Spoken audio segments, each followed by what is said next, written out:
आप सब लोग एकजुट इकट्ठे जब तक नहीं होंगे तब तक ये अन्याय अत्याचार जो भड़काने का काम कर रहे हैं उन पर सरकार को लगाम लगानी चाहिए। उनके खिलाफ कानूनी कार्रवाई करके ऐसे लोगों को सलाखों के पीछे डालना चाहिए। जैसे लोग या जो धर्मगुरु बन करके संविधान विरोधी बातें बोल रहे हैं, उनका भी समाज को एक दिन निश्चित रूप से उसके लिए आगे आना पड़ेगा। आज जो हमने एक टीवी चैनल पर उनका इंटरव्यू देखा अनिल मिश्रा का, उन्होंने कहा कि हमने ब्राह्मण की लड़की अम्बेडकर को दी, हमने अम्बेडकर नाम उसको दिया और इसके बाद भी उसने आरक्षण लागू किया, तो डॉक्टर अम्बेडकर से नीच कोई आदमी दूसरा कोई हो नहीं सकता। इस टाइप का एक बयान उनका टीवी चैनल पर आज हमने देखा और उसका हमने संज्ञान लिया। संज्ञान लेकर के तुरंत आज हम राष्ट्रीय अनुसूचित जाति आयोग के चेयरमैन किशोर मकवाना साहब से मिले और पार्लियामेंट्री कमेटी के एडिशनल सेक्रेटरी के साथ हमने इस विषय में बात की और उनको एक पत्र के माध्यम से इस अनिल मिश्रा के खिलाफ कानूनी कार्रवाई करने के लिए हमने अपना प्रतिवेदन इन दोनों गवर्नमेंट जो सरकारी एजेंसीज हैं, संवैधानिक संस्थाएं हैं, राष्ट्रीय अनुसूचित जाति आयोग और अनुसूचित जाति जनजाति संसदीय कल्याण समिति को हमने अपना आज प्रतिवेदन दिया है। इसके साथ साथ कल दिनांक हम लोग कल की डेट में अपने महासंघ के राष्ट्रीय कार्यकारिणी की बैठक 5:30 बजे यहीं कनॉट प्लेस मुख्यालय में बुलाई है और इस विषय पर हम लोग चर्चा करेंगे। चर्चा करके इस विषय पे अंतिम निर्णय लेंगे और आने वाले दिनों में जो मिश्रा नाम का ये व्यक्ति है, आए दिन ये बाबा साहब अम्बेडकर के विषय में अनर्गल बातें कर रहा है। हैरानी की बात यह है कि एक IAS अधिकारी अनुसूचित जाति समाज का, मध्य प्रदेश कैडर का अगर कुछ बोलता है तो उसके खिलाफ सरकार तुरंत कार्रवाई करती है, उसे निलंबित कर देती है, उसके खिलाफ अनुशासनात्मक कार्रवाई करती है, विभागीय कार्रवाई करती है। लेकिन इस मिश्रा के खिलाफ आज तक सरकार ने किसी प्रकार की कोई कार्रवाई नहीं की, जबकि जब बाबा साहब अम्बेडकर की मूर्ति ग्वालियर हाईकोर्ट ग्वालियर खंडपीठ में लगने के लिए आई तो इस व्यक्ति द्वारा वहां पर खुला विरोध किया गया, जबकि तत्कालीन जो मध्य प्रदेश हाईकोर्ट के चीफ जस्टिस थे सुरेश कैत, उन्होंने लिखित आदेश दिया। बावजूद इसके भी वो प्रतिमा बाबा साहब की आज तक ग्वालियर खंडपीठ में नहीं लग पाई और उस दिन से लेकर आज तक ये व्यक्ति बाबा साहब अम्बेडकर के विषय में, संविधान के विषय में, उनकी डिग्रियों के विषय में, उनके व्यक्तित्व के विषय में अनर्गल बातें कर रहा है। और ताज्जुब की बात यह है कि सरकार इसमें कोई संज्ञान नहीं ले रही है, उसके खिलाफ कोई कार्रवाई नहीं कर रही है। इसीलिए आज हमको राष्ट्रीय अनुसूचित जाति आयोग की तरफ हमें रुख करना पड़ा। आज हम लोग नेशनल कमीशन के चेयरमैन किशोर मकवाना से मिले और उनको हमने लिखित में ये ज्ञापन करके इसे सलाखों के पीछे डाला जाना चाहिए, कानूनी कार्रवाई इसके खिलाफ जरूर होनी चाहिए। संतोष वर्मा जी हैं जो कि उनके एक बयान पर उनको निलंबित कर दिया जाता है, वहीं इस प्रकार से जो घृणित बयान अनिल मिश्रा के द्वारा होता है उनके ऊपर कोई कार्रवाई नहीं होती है। देखिए, जातिवाद में बार बार बोलता हूँ, यही इस देश का जातिवाद है, यही दुर्भाग्य है। इस देश के अंदर जो मामले हैं, जो चीज़ें हैं, वो जाति के आधार पर तय होती है। मैं बार बार पिछले 40 वर्ष से यही बात बोल रहा हूँ कि जातिगत भेदभाव इस देश की सच्चाई है। जातिगत आधार पर इस देश में फैसले लिए जाते हैं।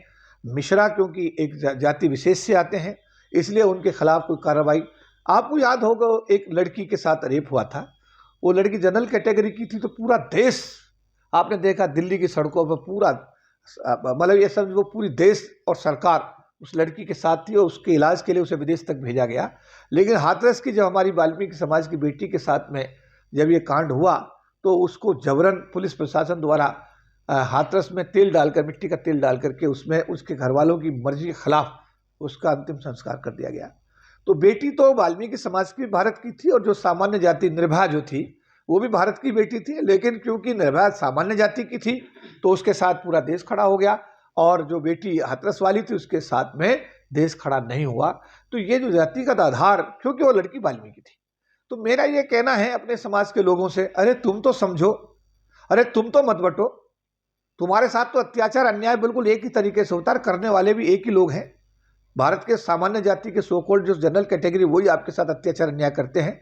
आप अपनी बारी का इंतजार क्यों करते हो? जब आपके किसी भाई के साथ, बहन के साथ कोई अत्याचार होता है तो आप सब लोग भी, जिस तरह दूसरे समाज के लोग अपनी बहन और बेटियों के साथ आप खड़े हो जाते हैं, आप लोग भी अपने अंदर परिवर्तन करो। आप लोग जाति की जो बाधा है उसे तोड़ो। आप लोग जो संगठन की बाधा है उनको खत्म करो। आप लोग SC ST हो, बाबा साहब ने आपको एक नाम दिया अनुसूचित जाति जनजाति, आप इस चीज़ को स्वीकार करिए। बाबा साहब को अपना सर्वोपरि मानिए, संविधान को अपना सर्वोपरि मानिए। और मैं ये एकजुट इकट्ठे जब तक नहीं होंगे तब तक ये अन्याय अत्याचार संविधान के बारे में और बाबा साहब के बारे में हर एक आम आदमी, मिश्रा जैसा एक आदमी जिसका कोई वजूद नहीं है, वो आदमी इतनी अनर्गल बातें कर रहा है, उसका और उसके खिलाफ सरकार के द्वारा कोई संज्ञान ना लिया जाना निश्चित रूप से एक चिंता का विषय। जबकि भारत के संविधान में ये सब प्रावधान किए गए हैं कि कोई भी व्यक्ति अगर किसी महापुरुष के बारे में या किसी ऐसी चीज जो संविधान के विरोधी हो ऐसी गतिविधि करता है तो उसके खिलाफ कानूनी कार्रवाई का प्रावधान है। लेकिन बड़े आश्चर्य की बात है कि इस व्यक्ति के खिलाफ सरकार के द्वारा, ये मध्य प्रदेश का रहने वाला है, मैं मध्य प्रदेश के मुख्यमंत्री जी से मांग करूंगा कि क्या बाबा साहब को मानते हैं? अगर आप बाबा साहब के बनाए हुए संविधान की आपने शपथ ली है, आज ये व्यक्ति बाबा साहब के विषय में जो अनर्गल बातें कर रहा है, क्या आपके संज्ञान में है? नहीं है। तो इस टीवी चैनल के माध्यम से इसका संज्ञान आप लीजिए और इस मिश्रा के खिलाफ कानूनी कार्रवाई करके एक संदेश दीजिए, जिससे भविष्य में कोई व्यक्ति, दुनिया के सबसे योग्य व्यक्ति परम पूज्य बाबा साहब डॉक्टर भीमराव अम्बेडकर के विषय में कोई भी ऐसी बात, अपमानजनक बात कहने का दुस्साहस न कर सके। सर, बार बार जिस तरीके से मिश्रा बार बार टिप्पणी कर रहा है बाबा साहब पर, लेकिन इतने 131 सांसद जो संसद में बैठे हैं वो भी बिल्कुल मौन है, उन पर भी कोई फर्क नहीं पड़ रहा, ना ही वो इस चीज को लेकर कोई आवाज उठा रहे हैं। देखिए, 131 सांसदों को तो आप एक बार नहीं बार बार देखिएगा। जब डॉक्टर अम्बेडकर के विषय में भारत के माननीय गृह मंत्री अमित शाह जी ने कहा था कि अम्बेडकर अम्बेडकर अम्बेडकर, इतनी बार अगर भगवान का नाम लिया होता है तो स्वर्ग प्राप्त हो जाता, इस पर भी 131 सांसदों में किसने आवाज उठाई? सवाल है। मिश्रा तो बहुत छोटा आदमी है। भारत के माननीय गृह मंत्री जी का यह बयान था जिस पर आज तक खेद व्यक्त नहीं हुआ। ये सोचने की, समझने की बात है। हम इतने स्वार्थी हो गए हैं, हम इतने अपने लिए इतने ज्यादा हम लोगों ने अपने आप को, मतलब ये समझिएगा कि ये समाज की एक एक व्यक्ति की चिंता होनी चाहिए। ये किसी व्यक्ति विशेष का अपमान नहीं, बल्कि पूरे समाज के लिए एक चुनौती होती है। और समाज अगर इसको चुनौती के रूप में नहीं देखता है तो ये बहुत ही दुर्भाग्यपूर्ण है। तो मैं आज आपके टीवी चैनल के माध्यम से कहना चाहता हूं कि समाज को अपनी जिम्मेदारी डिसाइड करनी चाहिए, समाज को अपनी जिम्मेदारी ओन करनी चाहिए। चाहे कोई भी विषय हो, जहां अन्याय अत्याचार हो रहा है वहां पर हमको निश्चित रूप से उसका संज्ञान लेना चाहिए और गलत चीज का हमको विरोध करके अपनी सामाजिक जिम्मेदारी का निर्वहन करने के लिए आगे आना चाहिए। दलितों की सबसे बड़ी नेता जो मायावती जी ने पूरे दलित समाज में सबसे बड़ी नेता माना जाता है, लेकिन वो भी इस मामलों पर हमेशा मौन रहती है, मंच पर आती है, लेकिन ऐसा कुछ जिस तरीके से एट्रोसिटी की घटनाएं दलितों के साथ बढ़ रही है इस पर कोई व्याख्या नहीं करती, तो उस पर क्या कहेंगे? देखिए, बहन मायावती जी हमारी आदरणीय हैं, बहुत बड़ी नेता हैं, उनका बहुत बड़ा समाज के लिए बहुत बड़ा त्याग, बड़ा कंट्रीब्यूशन है। और समय समय पर जब भी कोई ऐसा इशू आता है तो ट्वीट के माध्यम से अपनी बात को रखने की कोशिश करती हैं। और मैं उम्मीद करूंगा कि आने वाले दिनों में ये जो चीज़ें हो रही हैं इनका भी वो संज्ञान लेंगी और इन पर भी वो निश्चित रूप से अपना विरोध दर्ज कराएगी। सर, जो सीजेआई थे उन पर एक बार जूता चल जाता है और ऐसे अब जो बाबा साहब हैं उन पे मिश्रा जी जैसे लोग बार बार टिप्पणी करते हैं, इनके पीछे ताकत किसकी है? कहाँ से ताकत मिलती है? ये तो अंडरस्टूड है कि भारत का जो जातिवादी सिस्टम है वो देश के गरीब तबके, अनुसूचित जाति जनजाति के पक्ष में कभी दिखाई नहीं देता और इनके साथ अन्याय अत्याचार करने का कोई मौका नहीं छोड़ता। अब जिन लोगों के नाम आपने लिए हैं, सामान्य जाति से जो आते हैं, देश का सिस्टम उनको सपोर्ट करता है। पिछले दिनों एक वर्मा साहब जज थे, उनके घर से बहुत बड़ी मात्रा में पैसा मिला और इतना पैसा मिला कि उसको गिनना भी संभव नहीं था। पूरे के पूरे मतलब ऐसे रूम्स जो थे वो नोटों से भरे हुए थे। आज तक उस व्यक्ति के खिलाफ कोई कार्रवाई नहीं हुई, उस व्यक्ति के खिलाफ आज तक कोई कार्रवाई नहीं हुई। तो अगर ये सब चीज़ें जो ना इंडिकेट करती हैं, पिछले दिनों हमने देखा बहुत सारे भाषणों में माननीय प्रधानमंत्री जी ने बहुत सारे राजनेताओं का नाम लिया कि इनके खिलाफ भ्रष्टाचार के आरोप है, इनके खिलाफ कार्रवाई होगी।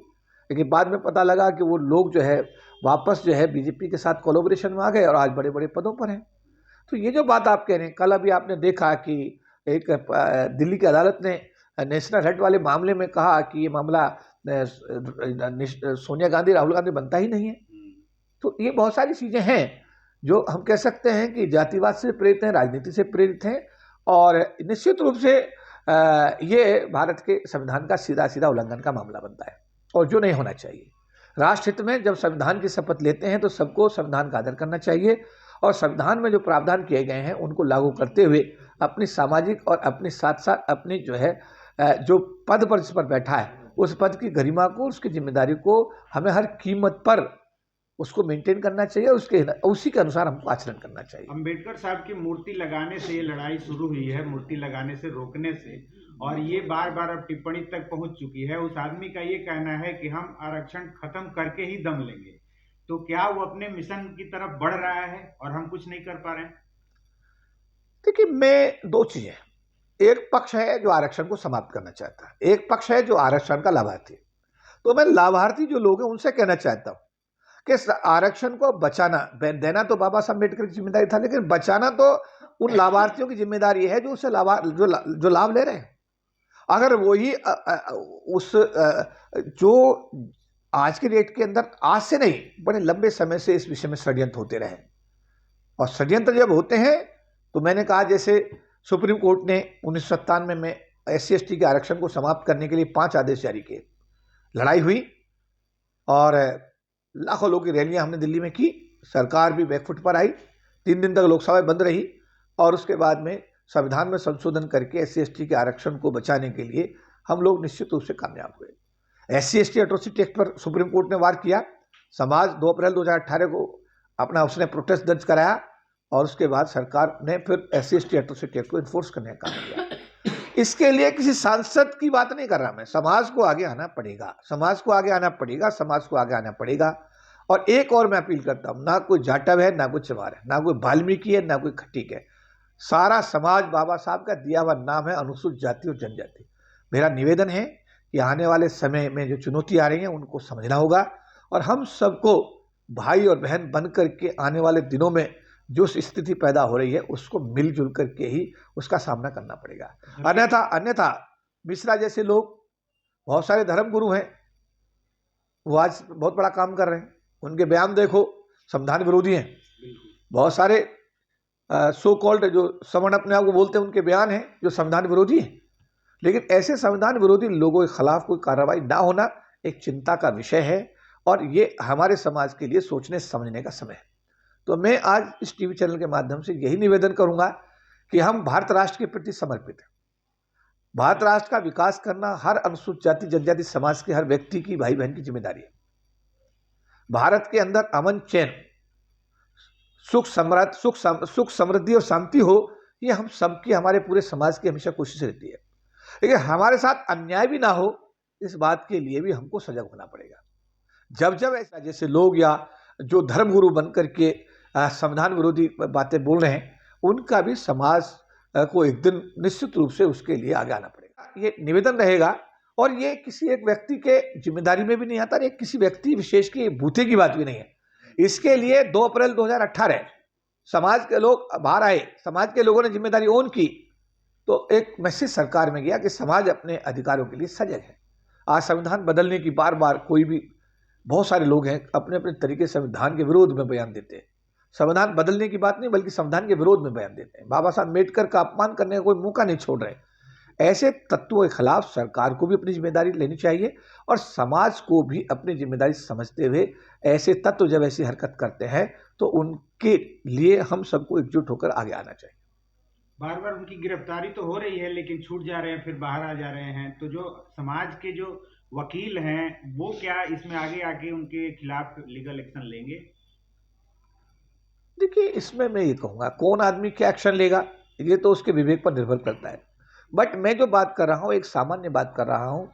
कोई एक आदमी इसमें पहल करे, इससे बात नहीं बनेगी, मैं कहना चाहता हूँ। इसके लिए हम सबको संयुक्त रूप से प्रयास करने होंगे, एकजुट होना पड़ेगा, इकट्ठा होना पड़ेगा। जैसे हमने 97, 98, 99 में पूरे देश को लाखों की संख्या में दिल्ली में इकट्ठा किया, 2 अप्रैल 18 को पूरा देश ने अपना प्रोटेस्ट दर्ज किया। इसी तरीके से अगर ये हरकतें जारी रहीं, जातिगत भेदभाव के आधार पर जो ये अत्याचार अन्याय बढ़ता रहा, और ये हमारे परम पूज्य बाबा साहब डॉक्टर भीमराव अम्बेडकर जी को भी लोग जब बख्श नहीं रहे हैं, संविधान को भी लोग नहीं बख्श रहे हैं, ऐसी स्थिति में अब बाबा साहब के अनुयायियों के ऊपर ये जिम्मेदारी आती है कि उनको इस आने वाली सिचुएशन को समझना होगा और इकट्ठे होकर के इसमें आगे आना होगा। सर, एक आखिरी सवाल है मेरा आपसे कि देश को संविधान मिले हुए 75 साल से ज़्यादा हो गए, लेकिन उसके बाद भी इन्हें, अब जब इनकी सरकार है, जिस तरीके से जो इनकी मनुवादी मानसिकता की सरकार है, उस वक्त इन्हें बाबा साहब संविधान निर्माता के रूप में पसंद नहीं आ रहे, और वहाँ जो BN राव हैं वो उनको बार बार संविधान निर्माता बनाते हुए नजर आ रहे हैं। तो एक बार इस पर भी क्लियर कर दूं। देखिए, ये मैंने कहा जातिगत आधार पर जो जो ये एक किस्म से मैं ये कहूँगा, बाबा साहब अम्बेडकर आज भी जो अंतर्राष्ट्रीय सर्वे है उसमें दुनिया के सबसे योग्य व्यक्ति माने जाते हैं। जी दुनिया के विश्वविद्यालयों में मैं गया हूँ तो मैंने देखा है कि सिंबल ऑफ नॉलेज उनकी स्टेचू लगाई जाती है, उसमें सिंबल ऑफ नॉलेज लिखा जाता है। कई विश्वविद्यालयों में जहाँ पढ़े हैं, लंदन स्कूल ऑफ इकोनॉमिक्स या कोलंबिया विश्वविद्यालय, वहाँ पर लिखा है कि हमें गर्व है कि डॉक्टर अम्बेडकर हमारे इस विश्वविद्यालय के छात्र थे। जी तो पूरी दुनिया डॉक्टर अम्बेडकर को बहुत, अमेरिका में उनके सिलेबस में बच्चों को पढ़ाया जा रहा है। लेकिन भारत एक ऐसा देश है जहाँ चीज़ें जाति के आधार पर तय होती हैं। डॉक्टर अम्बेडकर की योग्यता, उनकी डिग्रियों, अच्छा, और उनके कैलिबर के बारे में पूरा विश्व लोहा मानता है। बट यहाँ के कुछ जातिवादी लोग उस चीज़ को इसलिए स्वीकार नहीं करते कि डॉक्टर अम्बेडकर अनुसूचित जाति समाज से थे, क्योंकि ये देश जातिवादी है और जाति का दुर्भावना में हम बहुत सारी चीज़ें जो करते हैं उसमें एक ये भी है कि डॉक्टर अम्बेडकर ने संविधान कैसे बना दिया, डॉक्टर अम्बेडकर इतने योग्य व्यक्ति कैसे थे। तो इस बात को लेकर के भी कुछ लोगों को पीड़ा और परेशानी है और वो समय समय पर उसकी अभिव्यक्ति अपने तरीके से करते रहते हैं। इसमें सरकार की जिम्मेदारी बनती है कि अगर कोई ऐसा एलिमेंट भारत देश का माहौल खराब करने की कोशिश करता है, अनुसूचित जाति जनजाति समाज को भड़काने की कोशिश करता है, तो इससे क्या है कि देश का माहौल बिगड़ेगा और देश का माहौल अगर बिगड़ता है तो ये भारत राष्ट्र के लिए अच्छी बात तो होगी नहीं। तो मैं ये जो भड़काने का काम कर रहे हैं उन पर सरकार को लगाम लगानी चाहिए, उनके खिलाफ कानूनी कार्रवाई करके ऐसे लोगों को सलाखों के पीछे डालना चाहिए। कोई भी व्यक्ति जातिगत दुर्भावना में भारत के नहीं बल्कि दुनिया के सबसे योग्य व्यक्ति डॉक्टर भीमराव अम्बेडकर और उनको द्वारा बनाए गए संविधान के विषय में कोई ऐसी अनर्गल टिप्पणी ना कर सके।